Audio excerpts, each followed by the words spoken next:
Hey friends! So today is September 23rd, and September 23rd is Bi Visibility Day.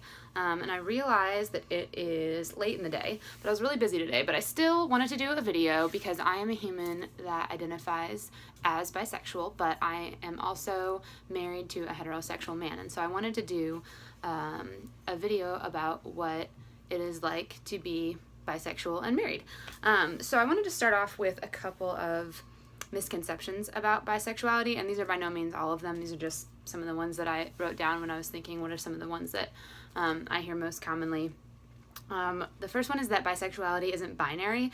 So some people think of bisexuality as you are only attracted to cisgender women or cisgender men, and certainly that's the case for some people, but my preferred definition of bisexuality is that you are attracted to both people that share your gender and then people who do not.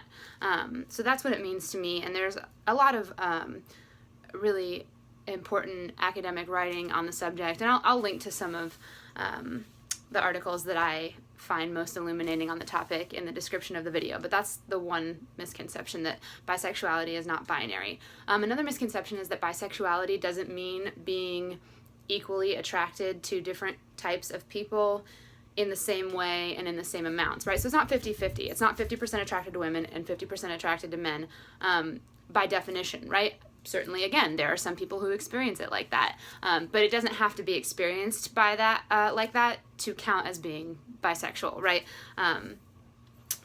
If you experience attraction to people who share your gender and also people who don't share your gender, that's bisexual, regardless of the precise numeric breakdown. And there's different ways of being attracted to different kind of people. Every person and every combination of people is different, which is one of the things that I love about it. Another misconception about bisexuality is that it is based on your past or your current partner. So one way that I like to explain this is that if our sexuality was determined by our past partners, then we wouldn't have a sexuality until we had a sexual partner, right? And we know that's not the case. Bisexuality also isn't based on your current partner. Otherwise, there would just be gay and straight, or lesbian and straight, right? If you're bisexual and you're married to somebody who shares your gender, you're still bisexual. And if you're bisexual and you're married to somebody who doesn't share your gender, you're still bisexual.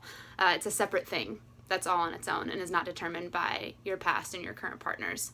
Another interesting one that I find more often in more conservative circles is that bisexuality is not the same thing as polyamory. I one time had a girl email me and ask me why I included the B in my LGBTQ advocacy, because the Bible clearly speaks out against having orgies. And I was like, I don't really know where to start with that.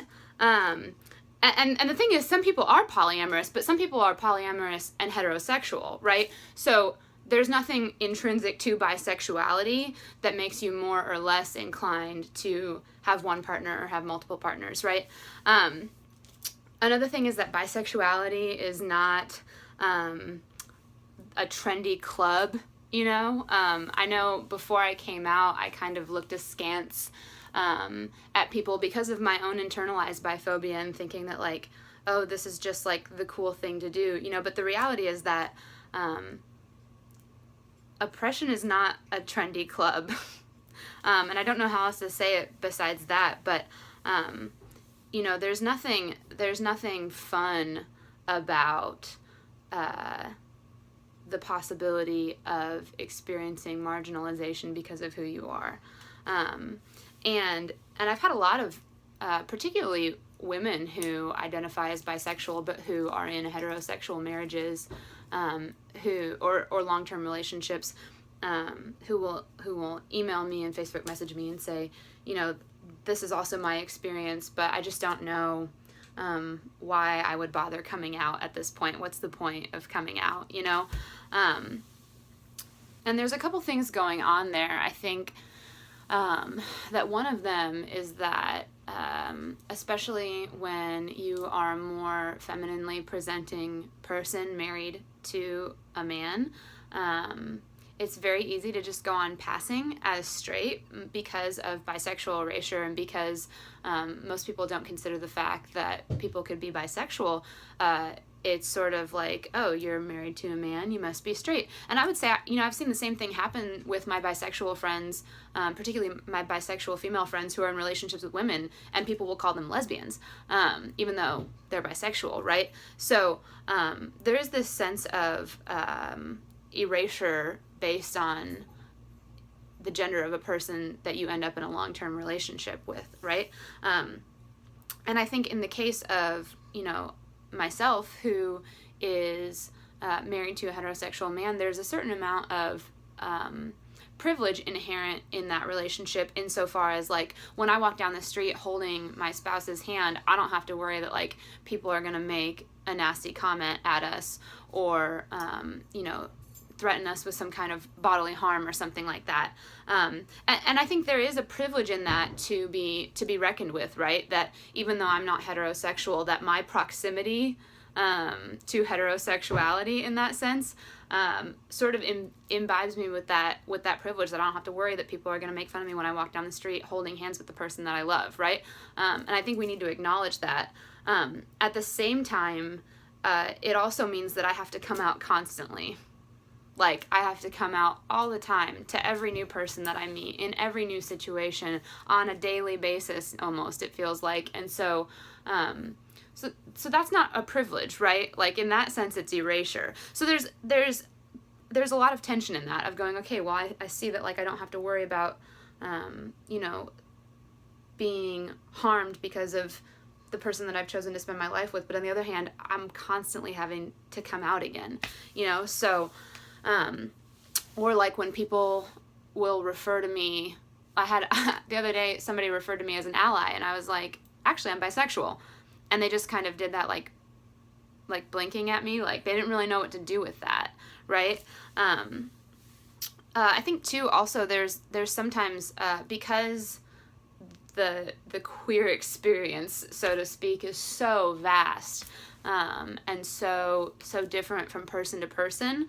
I have seen conversations where people have acted like bisexuals, and particularly bisexuals who are in relationships with people who are not their same gender, are not like a real queer TM, right? Like there's this hierarchy that sort of gets imposed in some of these conversations because somebody else's experience is different than yours, right? And obviously, like, all of our experiences are different. My concern is not with saying our experiences are not different. My concern is with saying that, like, our experiences are all valid, right? And so you don't get to, like, debate with someone if they want to choose to identify as bisexual, right? Bi people in long-term partnerships or marriages are still bi, regardless of their past partners, regardless of their current partners, regardless of their future partners. And that includes bi people, again, like I said, in same-sex relationships. I'm speaking out of my experience, being erased as, a heterosexual person because I'm married to a heterosexual man, but I have plenty of, bisexual female friends who are referred to as lesbians, even though they're not. So yeah, I want to be sure to include, bi people in all types of relationships in that as well. So, my final rant about the topic is that it always bothers me when people are like, oh, you're in a heterosexual marriage or a lesbian marriage or whatever, and I'm like, a person has a sexual orientation, right? I have a sexual orientation, you have a sexual orientation. A marriage does not have a sexual orientation. A marriage is an abstract concept. It's not an embodied identity. It's not a person. A marriage can't be gay or straight, right? And so that's my final little like rant about that, is just that a marriage is a relationship that people are in, but it doesn't have an orientation. So I'm not in a heterosexual marriage because a marriage isn't straight. A marriage is just a marriage. That's my thoughts and feelings about it. But I just wanted to make this video to say I'm here. I'm bisexual. I'm married to a heterosexual man. I exist. And man, if that's your story, like every other week it seems like I'm getting a message from somebody saying that's my story too. You're not alone. Your feelings and your sexuality are real and valid, and whatever you choose to do with that, it doesn't change the fact that you're real and valid and loved. So I guess that's most of what I wanted to say. But yeah, I would love to talk with you about these things. Happy Bi Visibility Day, and please feel free to pass this video along, share it with people that you think might get something out of it. I love you guys, and you're awesome.